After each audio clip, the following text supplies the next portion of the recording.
Okay, so if you've been following all the legal battles surrounding former President Trump, things just took a real dramatic turn, you know? Yeah.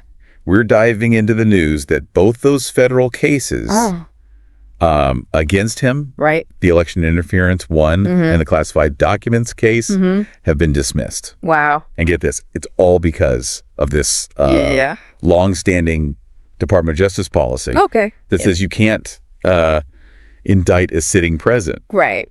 Which, now that Trump has been reelected, becomes a pretty big deal. That's pretty wild how a policy, I mean, from 1973 back in the Watergate era is suddenly the deciding factor in these high-profile cases. It just shows how complex the legal system can be. Yeah, it was a total surprise. Yeah. Like, the legal ground shifted under our feet, you know? Yeah. So help me understand, like, how does this even happen? So this DOJ policy, it basically says a sitting president can't be indicted for federal crimes while in office. Right. And here's the thing, it's not even like a law passed by Congress. Right. It's an internal DOJ policy. It's something they've followed for decades. Okay.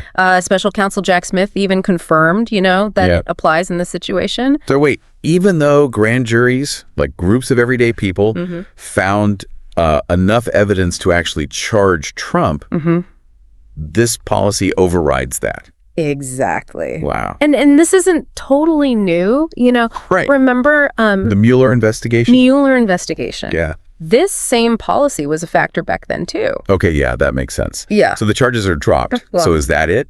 Well, Case closed.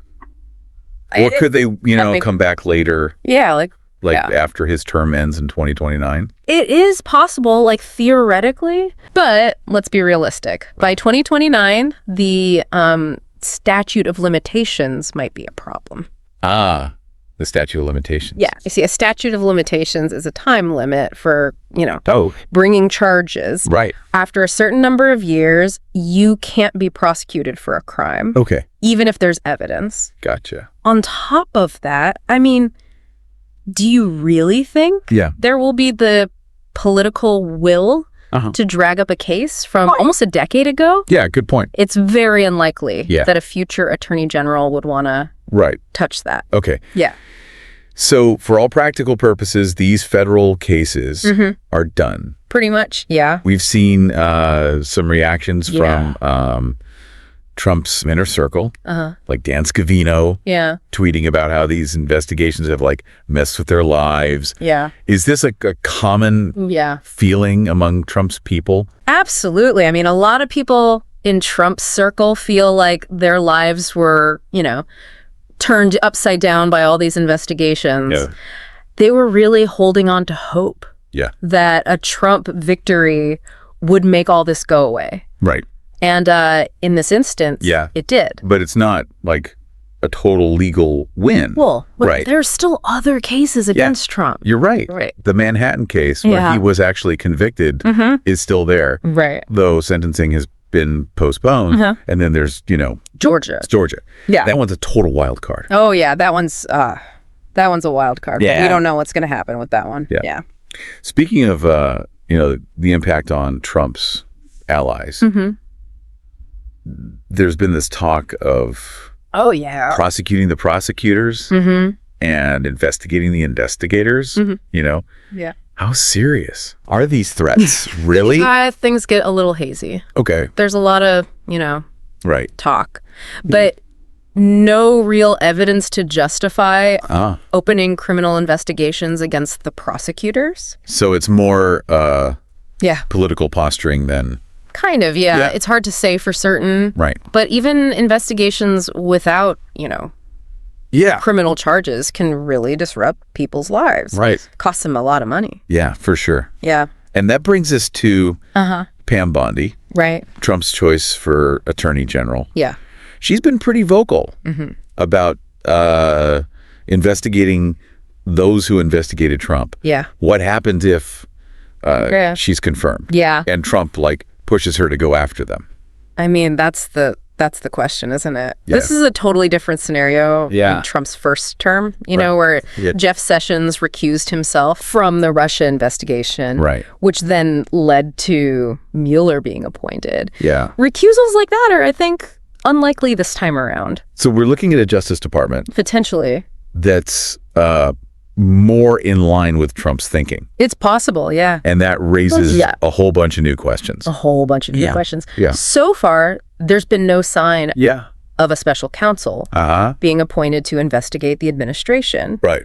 But the possibility of one going after Trump's opponents is a huge question mark. It feels like we're entering a whole new chapter in this saga. Absolutely. What about Jack Smith? Yeah. Could he read a report? He could, yeah. On his investigations before Trump takes office. That's an interesting thought, you know? Yeah. Remember how the Russia investigation just followed Trump through his entire first term? Yeah. A report from Smith, especially if it's critical of Trump, could have a similar impact. To set a certain tone from the get-go. And how would Trump was all about controlling the story? Yeah. How would he deal with that? Now that's where it gets really interesting. Yeah. Trump wants to control the information. So any outside information, especially negative stuff, is going to be tough for him to handle. Plus the transition's happening at Mar-a-Lago, not Washington. Right. Could that create a bubble? Exactly. Where he only hears what he wants to hear. It creates this kind of echo chamber where he's surrounded by people who are just going to tell him what he wants to hear. So it could be even harder for him to absolutely accept information that challenges his viewpoint. It's a self-imposed filter bubble. Right. And then when you add that to Trump's tendency to dismiss anything he doesn't like as, you know, fake news. Fake news. It could lead to a real disconnect from reality. Which makes you wonder how he'll handle the inevitable the challenges and crises that come with the presidency. Will he be able to adapt and respond effectively when faced with information that goes against his narrative? That's the big unknown. That's the question. It's a big one. It is. It really makes you think, you know, about accountability for presidents. Right. It's like this temporary shield. Right.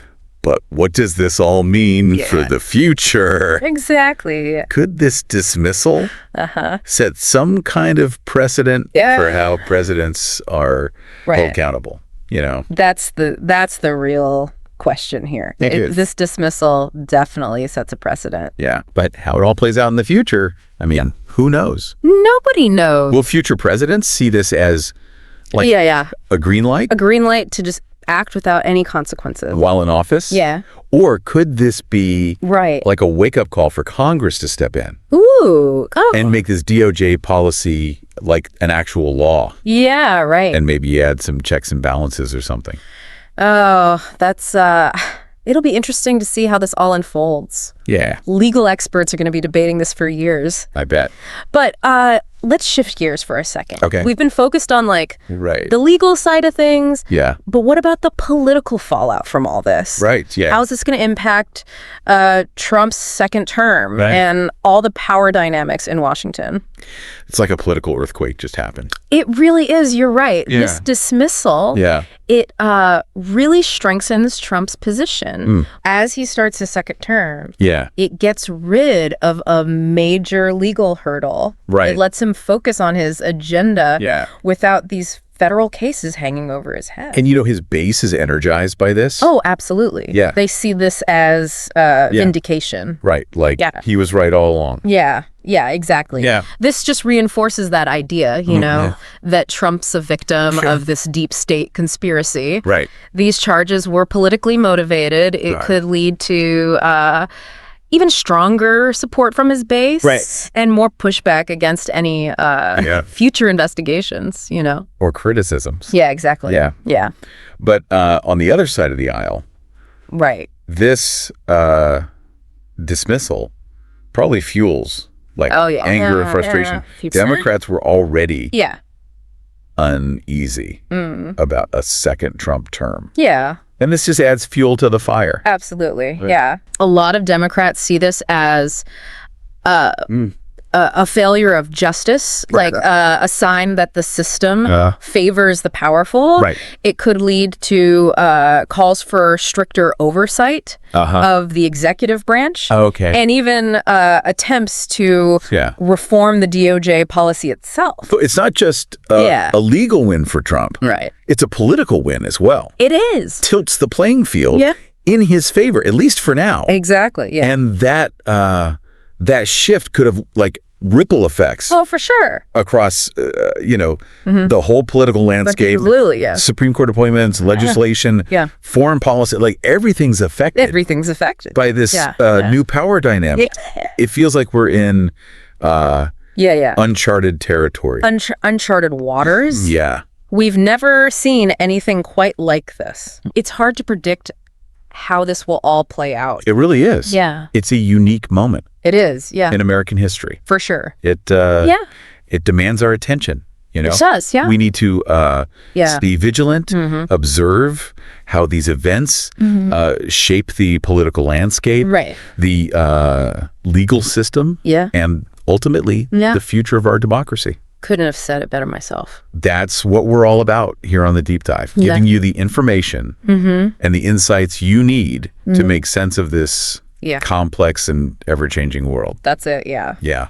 We'll be keeping a close eye on all these developments, analyzing the nuances and exploring the wider implications. Okay. And as always, we encourage you to engage with the material, form your own opinions, be a part of the conversation. I like that. Yeah. Okay, so we've talked about the legal and political fallout. Yeah. But let's bring this back to Trump himself. Yeah. It's interesting to think about how his style of governing, especially his obsession with controlling the narrative, might play out in this new reality. And that's where the fact that the transition's happening at Mar-a-Lago instead of Washington becomes really fascinating. Yeah. It creates this bubble, this echo chamber, where Trump's surrounded by people who just tell him what he wants to hear. So it could be even harder for him to for sure, accept information that challenges his viewpoint. Absolutely. It's a self-imposed filter bubble. And when you add that to Trump's tendency to just dismiss anything he doesn't like as fake news. Fake news, exactly. Yeah. It could lead to a real disconnect from reality. Which makes you wonder how he'll handle the inevitable challenges and crises that come with, the presidency. Being president. Exactly. Will he be able to adapt and respond effectively when faced with information that goes against his narrative? I mean, that's the big question. It is a big one. It is. So for the average person listening, why should they care about these good question. legal dismissals and the potential political consequences? Right. It can seem, it can, so far removed from everyday life. Well, I think it boils down to this whole situation is about fundamental principles of our democracy. Right. Accountability, transparency, the rule of law. Okay. When a former president, now back in office, faces serious criminal charges that are dismissed because of a policy. Okay. Not because of a lack of evidence. Yeah, it raises questions about whether our system is really fair and impartial. Exactly. It almost feels like there's one set of rules for the powerful and another for everyone else. That's a dangerous perception to have in a democracy. Right. It erodes trust in our institutions. Right. Fuels cynicism and could lead to people just disengaging from the whole political process. Yeah, that's a scary thought. It is, yeah. So what can people do about it, Well, is there any way they can make their voices heard or push for changes so this doesn't happen again? I mean, there are always ways to be civically engaged. Okay. Stay informed. Have these respectful conversations about these issues. Yeah. contact your elected officials, support organizations that advocate for government accountability. Yeah. Always to participate in the process. It all comes back to being like an informed and active citizen. Absolutely. I mean, that's what makes a democracy strong, especially in times like these. Right. You know, when we're facing unprecedented challenges, trying to figure out these complex legal and political questions. It's more important than ever to be it is informed, to think critically, and to actively participate in shaping the future of our country. That's it. Well said. I think that really gets to the heart of what we try to do here on The Deep Dive. That's right. To equip you, our listener, with the information and understanding you need to navigate this I like that. Complicated and ever-changing world. Couldn't have said it better myself. Okay, so that wraps up our deep dive into the dismissal of the federal cases against President Trump. It's been quite a conversation. It really has. I hope we've given you a clearer picture of this whole situation and what it all might mean going forward. It's a lot to think about. It is. But as we go from here, it's important to remember that this is just one chapter in an ongoing story. Absolutely. We'll continue to keep you updated and informed as things develop. That's right. Until next time, stay curious, stay informed, and keep diving deep